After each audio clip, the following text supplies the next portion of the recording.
Boa tarde, professor. Aqui é o Henrique, do segundo ano de Informática, e hoje eu vou apresentar os principais conceitos do capítulo 5 do livro de banco de dados. A gente vai entender como converter estruturas de generalização e especialização para o modelo relacional, o que é normalização, porque ela é tão importante, além de conhecer as formas de restrição que garantem a integridade dos dados em um banco de dados. Esses são conceitos fundamentais para construir um banco de dados organizado, eficiente e confiável. Primeiro, eu vou falar sobre a conversão de generalização e especialização. A gente primeiro tem que lembrar o que é uma especialização. No modelo entidade-relacionamento, existe uma entidade mais genérica, que ela é chamada de entidade pai, que pode ser dividida em entidades mais específicas, que são as entidades filhas. Como, por exemplo, uma pessoa, e essa pessoa vai ser a entidade pai, que ela é mais geral, e ela vai ser dividida em professor e aluno. A entidade pessoa, ela possui informações comuns, como, por exemplo, nome, RG e telefone. Já o professor possui atributos próprios, como escolaridade, e o aluno possui atributos específicos, como matrícula. Segundo o livro, as entidades filhas herdam todos os atributos da entidade pai. E como que a gente converteria isso para o modelo relacional? A gente cria uma tabela para cada entidade pai e outra para cada entidade filha. Como, por exemplo, a pessoa, na tabela vai ter o ID pessoa, o nome, o telefone. Já na tabela professora, a gente teria o ID pessoa e a escolaridade. E na tabela do aluno, a gente teria o ID da pessoa e a matrícula. Assim, a gente evita repetir informações iguais em várias tabelas. A generalização é exatamente o processo contrário. Em vez de várias entidades especializadas, criamos apenas uma entidade mais genérica. Como, por exemplo, em vez de telefone celular, telefone residencial, criamos apenas um telefone, com um atributo chamado do tipo, que informa se aquele telefone é celular ou residencial. Isso simplifica o modelo, quando as entidades possuem praticamente as mesmas informações. Normalização. A normalização ela é um processo usado para organizar as tabelas do banco de dados. O principal objetivo é eliminar dados repetitivos, evitar inconsistências, facilitar atualizações e reduzir o desperdício de espaços. Sem a normalização, podem acontecer vários problemas. Vou falar aqui um modelo para a gente poder imaginar, para usar como exemplo. Imagina uma tabela assim, a gente tem alunos, cursos e professores. Nessa tabela a gente tem os alunos João, Maria e Pedro. Esses 3 alunos cursam o mesmo curso, que é o curso Banco de Dados, com o mesmo professor, que a gente vai chamar de Carlos. O nome do professor está sendo repetido várias vezes, nos 3 alunos.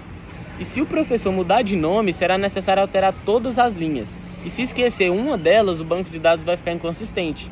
A normalização resolve isso, separando as informações em tabelas diferentes.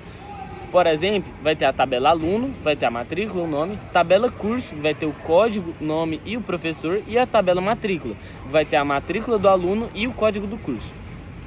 Assim, cada informação é armazenada apenas uma vez.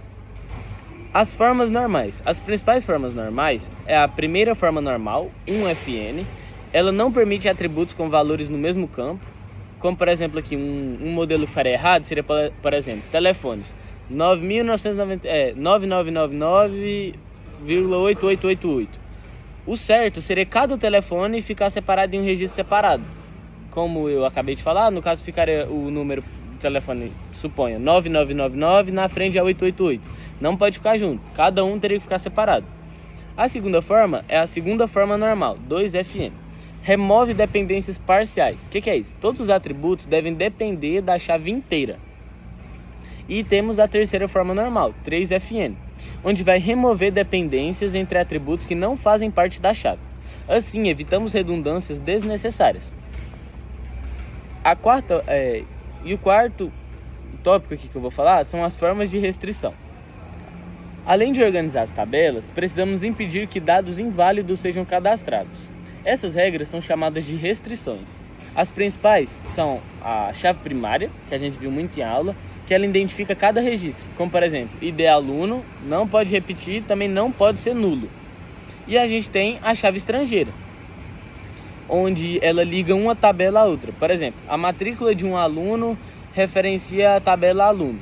Assim, o banco de dados vai impedir cadastrar uma matrícula para um aluno que não existe.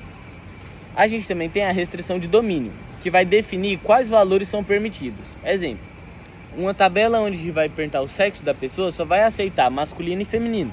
Ou o estado vai aceitar apenas as siglas válidas. E a gente tem a Not Null, N-O-T-N-U-L-L, que vai determinar que um campo seja obrigatório. Exemplo, nome do aluno. Não pode ficar vazio, porque não vai ter nenhum aluno sem nome. A gente também tem a Unique, que é único, em inglês, que ela vai impedir valores repetidos, até porque é único. Por exemplo, o CPF é único para cada pessoa.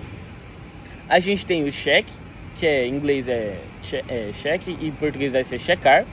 E como exemplo, nesse caso, ele vai verificar as condições e como exemplo, a idade deve ser maior que 0. Ele vai verificar se a idade está maior que 0. Nesse vídeo, eu busquei, não de forma tão rápida, mas de forma que eu consiga entender, a conversão da especialização e generalização, que ela vai permitir transformar o modelo conceitual nas tabelas relacionais. Também entendemos que a normalização organiza os dados, elimina redundâncias e evita problemas de atualização. E por fim, vimos que as restrições garantem que apenas dados válidos sejam armazenados, mantendo a integridade do banco de dados. Esses conceitos são essenciais para criar bancos de dados bem estruturados, seguros e eficientes. E foi isso. Muito obrigado.